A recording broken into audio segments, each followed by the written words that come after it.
CNN and MSNBC, everyone is telling us that the end is near, we are doomed. And it just seems like everywhere you turn, there's depressing news, and that's just all we got. But it's not. And occasionally I stumble upon a different story. And I have to tell you guys about this man who I'm about to interview, because when I first got the call from his son, I was told that this man, his name is James Ingargiola, that he survived COVID and he's 95 years old. And that was kind of the headline that his son told me.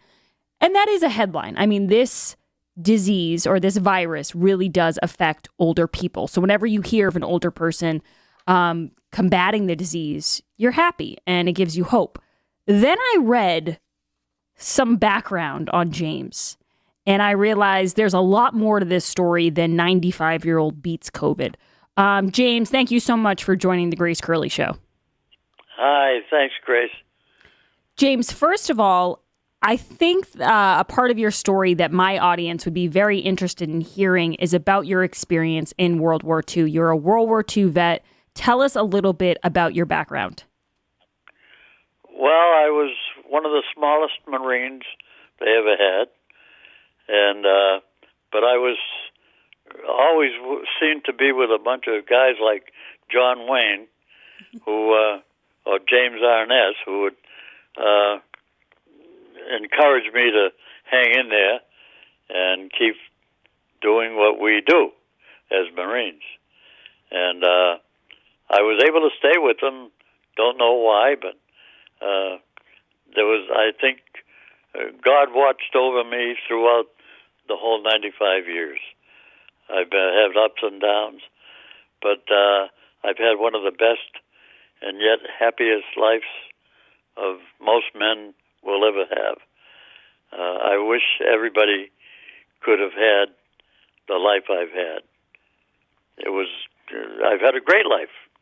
Now, James, you were actually a witness to that famous moment where the U.S. flag was raised during the Battle of Iwo Jima. Can you tell people a little bit about that? I didn't actually see it go up, but we were standing on the deck of a ship, myself and some other Marines and some sailors who were members of the crew. And one of the sailors piped up and said, "They just raised the flag on top of Mount Suribachi." And so we all had to have a look at it because we couldn't see it with our naked eye. But with his binoculars, we all got a look and kind of brought a lump to your throat when you saw that. And we were kind of speechless, to say the least. That flag developed a new meaning to me that day that I've carried throughout the rest of my life. I honor that flag. What that flag represents is more than most people can really understand.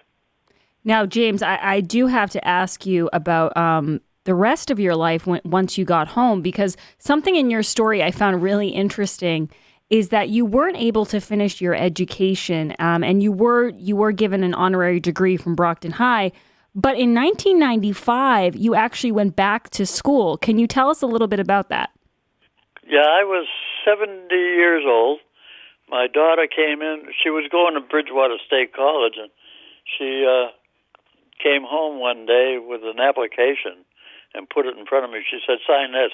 I said, "Sign what?" She says, "It's an application to go to Bridgewater State College." I says, "I'm 75 and you're out of your mind." But after an argument to get rid of her, I signed it because I didn't have a high school diploma, and they'll never accept me. But they did accept me. So I got my diploma about a year and a half before I got my degree from college. Not many people can say that. Yeah, it's really incredible. And I just want to say here, I'm speaking with James Ingargiola. He has 11 children, 25 grandchildren, and 24 great-grandchildren. And he was honored in Bridgewater, I believe. Right, James? East Bridgewater. East Bridgewater. And something I wanted to ask you about was you have fought lung cancer before, and then you got COVID-19. When you got this diagnosis and you see what's going on in the news and you see how it's all doom and gloom, did you immediately know that you could fight this, or were you a little bit skeptical? Actually, it was three cancers. I had skin cancer on my earlobe.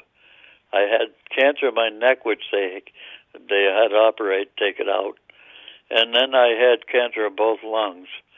And about 4 months later came the COVID attack on America, which I didn't get till about a year later, this past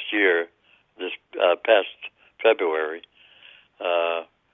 I came down with COVID, and I had pneumonia at the same time. Oh, my God. You know, same two lungs that had cancer in them a year earlier.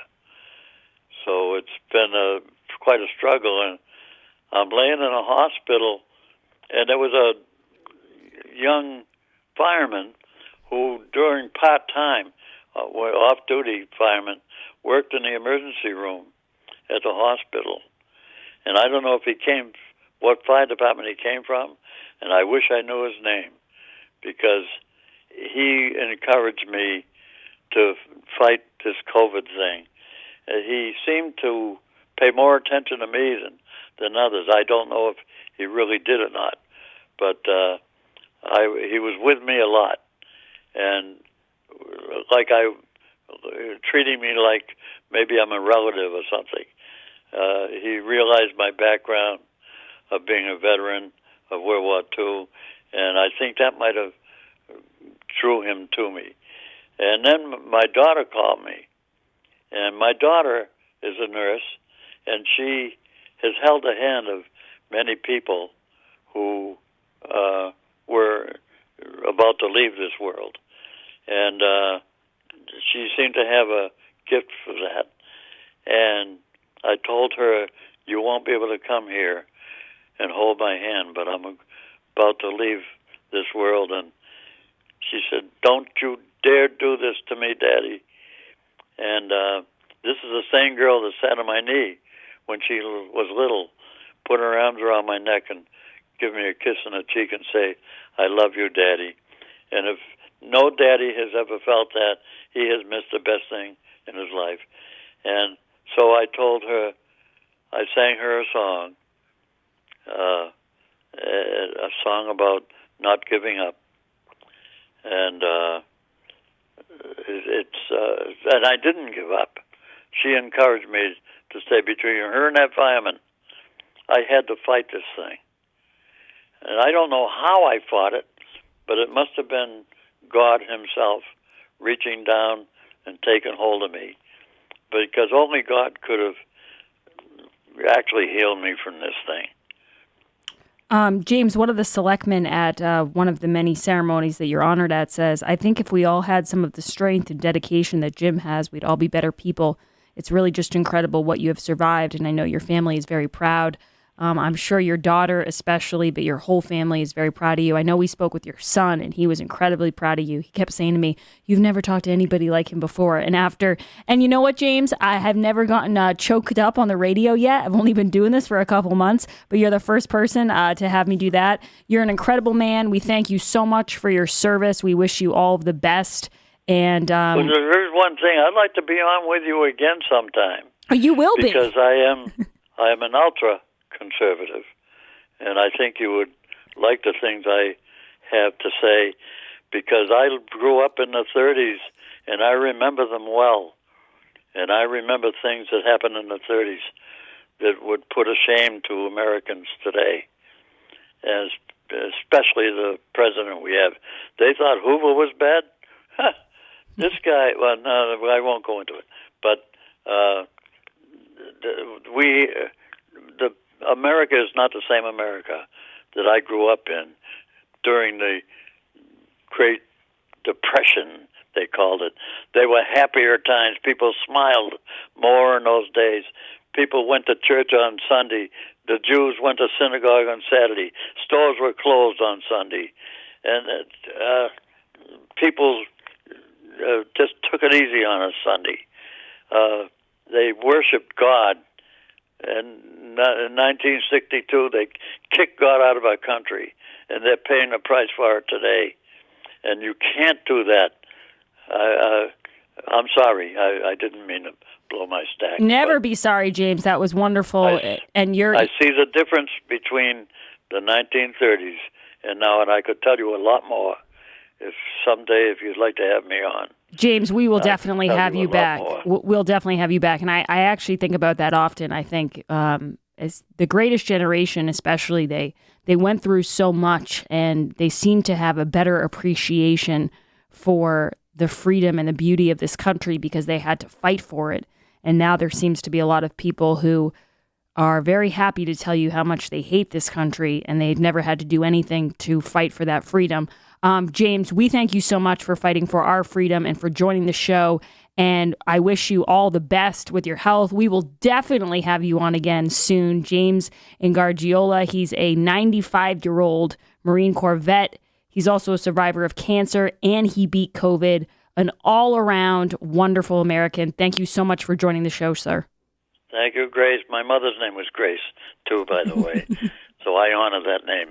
Thank you, James. We hope to have you back on again soon. What a sweetheart. I mean, the story about his daughter telling him you can't give up. And you think about all of the people who did have to say goodbye to parents or loved ones and weren't able to go into that hospital.